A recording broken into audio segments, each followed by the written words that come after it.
And welcome back to the channel. If you're new here and you like the content, please make sure you hit like and subscribe. Thanks a bunch. Alright guys, so by popular request, today we are taking a look at another one of the guitars out of my collection. This 1990 Yamaha RGX 211M. Guess what the M stands for? Maple. That's right guys, we're taking a look at this vintage old Yamaha Super Strat shred machine, and I'm just going to kind of give you my overview of this guitar, my impressions on it, some of the specs, and of course, as with all the videos here, if you're looking for something more like tones, please make sure you use the timestamps on the bottom here to navigate to the back of the video. That's where all the tones will be located. Alright, so let's get going. Alright, so what the heck is this thing? I mean, obviously it's a Super Strat. It's got a silly stick on here and a lock nut, so interesting, but it's a Yamaha. And you're probably thinking to yourself, man, Yamaha makes these days, I mean, you probably know about Yamaha starter guitars like their entry-level Pacificas, which are pretty good for the money. And you've probably seen some higher-end Yamahas floating around. And believe it or not, the RGX line is still alive and well, and they're still producing great guitars. But yeah, back in the 80s and the 90s, Yamaha was indeed making shreddy Yamaha RGX guitars like this to kind of compete with brands like Ibanez with the RG series. Anyway, these first showed up in around 1987, and the vast majority of this line is made in Taiwan. There are some high-end ones which are made in Japan. You do see those pop up from time to time on eBay and Reverb, and usually they command a pretty dear price, but these guys right here, the lower end, you know, the 211 series, the 312 series, the 612 is a little bit more expensive, but the lower model number series are really affordable, and that's probably because they were all manufactured in Taiwan. But don't let this fool you.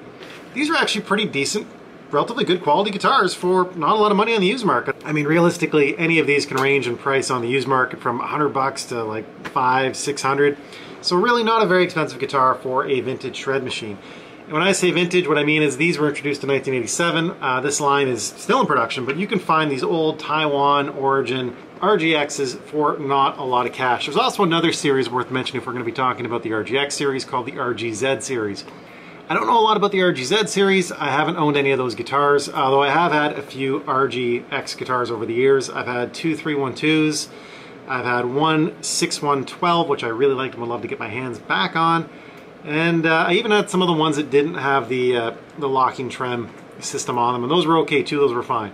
Again, pretty quality instruments for not a lot of cash. This guitar in particular, I am 100% certain, is a 1990 model made in Taiwan, and the reason for that is my serial number back here is QL29025. I don't know if I can get this in here and get the light to pick up on that. It's kind of hard to see. You can see how they stamped that directly into the wood, but you can see it.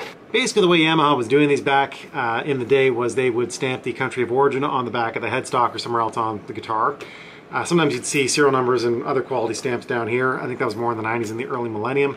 But anyway, this one is on the headstock. But it starts, of course, with the two letters I just mentioned. The first letter indicates the year, and the second letter indicates the month. So in this one, the first letter indicating Q, which I think represents a 0, which would stand for the last digit of the year, which would be 1990. And the L would represent the month, which in the crazy logic of Yamaha, for some reason means May. So there you go. This was made in May in Taiwan in 1990. So yeah, vintage shred stick. But yeah, I don't know what's going on over at Yamaha. I really wish, you know, they'd start making stuff like this again, because isn't this really what we all want? Cheap shred guitars? Anyway, I digress. Okay, so the body. Obviously we got a Super Strat on our hands here, folks. The body is supposed to be alder. It's not too heavy, feels nice. Yeah, these came in a bunch of colors. This one is obviously red. I think they called it Vivid Red. There was a black one, a blue one, a yellow one, a white one. Lots of colors, great options. Things I will mention, of course, you know, being a Super Strat like this, it does have a nice cut back here for your hand, which is actually quite comfortable. You've got, you know, another cut here. I don't know if that's going to do much for you, but getting up here to the 24th fret is possible. You've got a cut back here for your arm. On the back side here, you have yourself a belly cut. You can see the trim right there. And yeah, pretty standard stuff. I mean, obviously you can also see this is an HS configuration. You have a 3-way toggle switch here to move between the two. And kind of a nice thing for back in the day is this humbucker can be split. So yeah, that's kind of nice. It blends in really nicely with this neck pickup. I'll do some demos and stuff of that later, but it actually sounds pretty good and gives you quite a bit of tonal variety. Now obviously you can see a bridge here, that guy right there. And this is a properly floating bridge, and it's got a lock nut up here. I will say this is a bit of a weird bridge. This is a single locking trem, not a double locking trem. What I mean by that is, I don't know if you can see in here where the saddles are. The string just goes through here, holds there and rests, but you still tune it like you would a normal Floyd Rose using these fine tuners.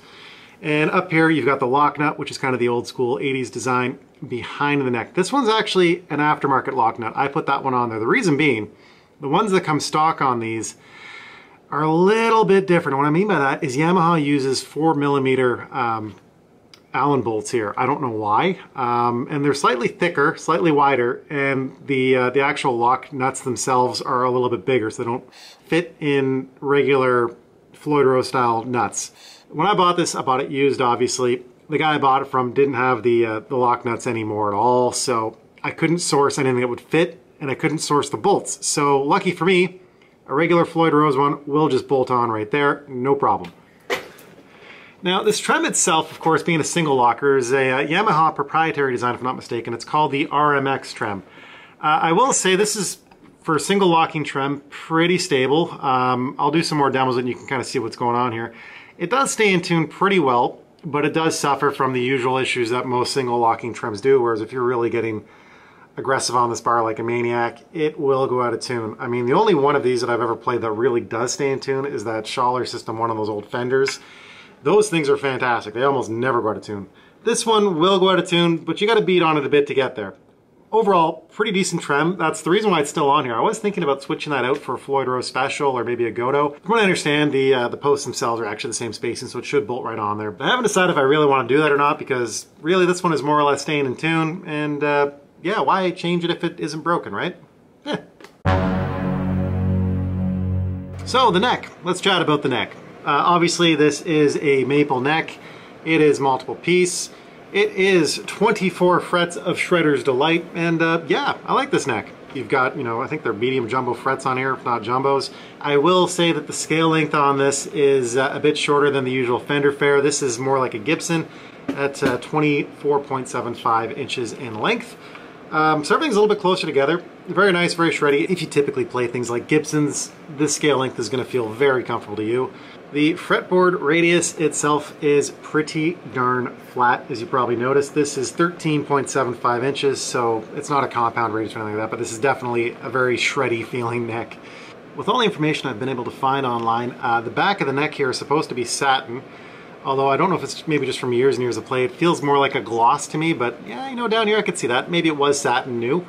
Now the neck profile on this, I'm not 100% sure what this is. Yamaha doesn't actually specify what the profile is, but it's a very comfortable feeling neck. It's not super thin like a Wizard or something that you'd find in the Ibanez range.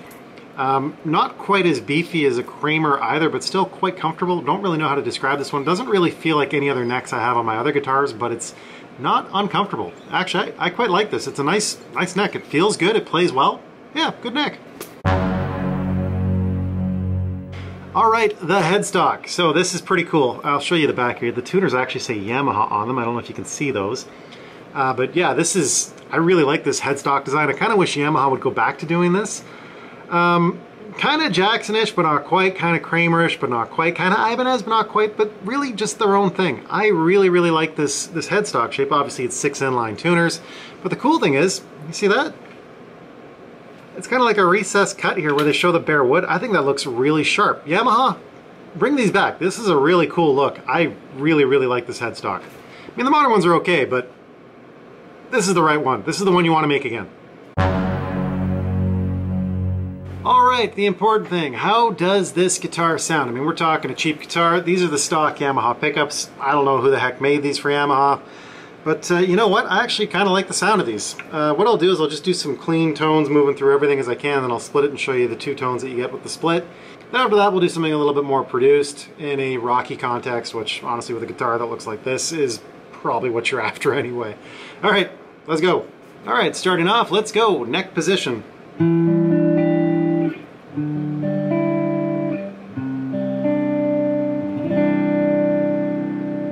Neck middle.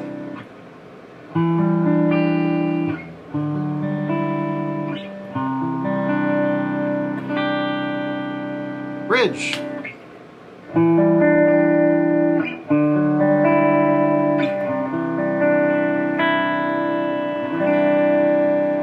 And bridge split. This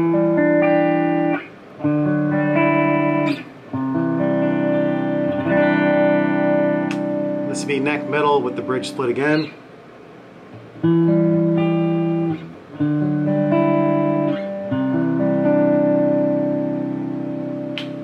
And this would be your neck.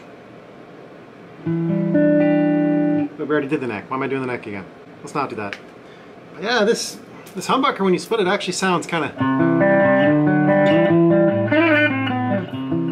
country, kind of twangy. Anyway, I quite like it. I will say one thing that is kind of weird though, and I don't know if this is weird or not. Ibanez was doing this too. These kind of push in, push out. I guess it's push switches. Makes it kind of hard to tell whether you're in or out when you're playing this thing. That's my only real beef with this, is that piece there. One thing I will say, these are the original knobs too. I made a couple other videos about Ibanez's that were using knobs very similar to this, and Ibanez was trying to say they were like true grip knobs or anything. These seem like the same bloody knobs to me. I don't know. Anyway, the Rocky version.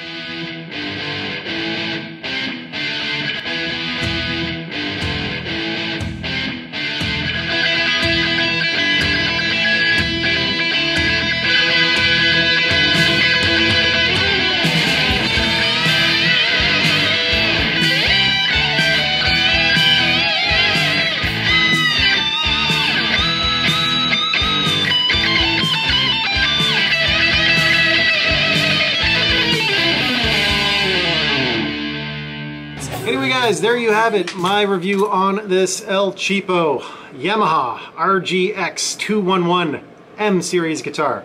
Made in 1990, made in Taiwan, but the fit, finish, and quality on it, you know what, it's really good for the money. This is pretty much stock, aside from, you know, obviously I had to put a different lock nut on the bridge just because I couldn't find the parts to repair this one. Aside from that, not an expensive guitar. I mean, you can still find these used for around $200 Canadian. I've seen them as cheap as $100. I think I've purchased them as cheap as $100. And even the nicer, you know, RGX 612 models, I've seen those locally on the used market still going from anywhere between $300 to $500 depending on the condition. So yeah, this is an affordable vintage shred machine. Keep your eyes out on the used market. You can definitely find them for not a lot of money. I'm pretty sure the spacing here is the same as a Floyd if you want to just slap something like a Floyd or a Special in there if you don't like this kind of trem. I will say the higher models, I think starting at the 312, do actually come with a Yamaha locking trem. I can't remember the name of that one. Decent enough units. I've had a couple of those in the past as well. I think I ended up setting them just for dive only, but that's another story. Anyway, yeah, good guitar, not expensive. If you can find one locally and you're looking for just a cheap, shreddy guitar, these are pretty decent. Definitely take one for a rip. I really like them. Anyway, I hope you enjoyed this review video. If you did like this video and if you learned anything, please make sure you hit like and subscribe and help this channel grow. And as per usual, folks, just keep on shredding and we will talk to you in the next video. Bye for now.